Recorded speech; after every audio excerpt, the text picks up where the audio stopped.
திருமாவளவன் இந்த பேரை கேட்டா இன்னைக்கு இவர் ஒரு அரசியல் தலைவராதான் எல்லோருக்கும் தெரிவாரு. ஆனா இன்னைக்கு திருமாவளவன் அவர்கள் இவ்வளவு பெரிய இடத்துல இருக்கிறதுக்கு பின்னாடி பல காயங்களை சுமந்திருக்காரு. ஆகஸ்ட் 17, 1962 தமிழக அரசியல் களத்துல ஒரு முக்கியமான நாள். திருமாவளவன் அவர்களோட பிறந்த நாள். தலித் சமூகத்துல பிறந்த இவரு சிறு வயதுல இருந்தே சாதிய ஒடுக்குமுறைக்கு ஆளாகிறாரு.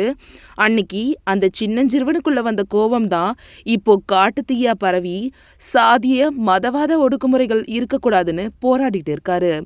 இவரோட அரசியல் பேச்சு கேட்க பெரிய கூட்டமே இருந்தாலும் இவரோட தனிப்பட்ட வாழ்க்கையில இவர் நிறைய வலிகளை சுமந்திருக்காரு. சிறு வயதிலேயே சாதிய ஒடுக்குமுறை, அதுக்கு பிறகு தன்னுடைய தம்பியோட மறைவு, அதற்கு பிறகு அவருக்கு விழுந்த பலமான அடி அவரோட அக்கா பானுமதியோட மறைவு.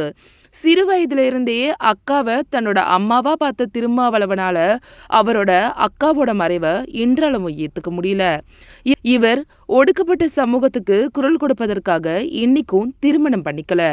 இவர் திருமணம் பண்ணிக்காம இருக்கிறத நினைத்து இவரோட தாய் இன்றளவும் வருத்தப்பட்டுட்டு தான் இருக்காங்க.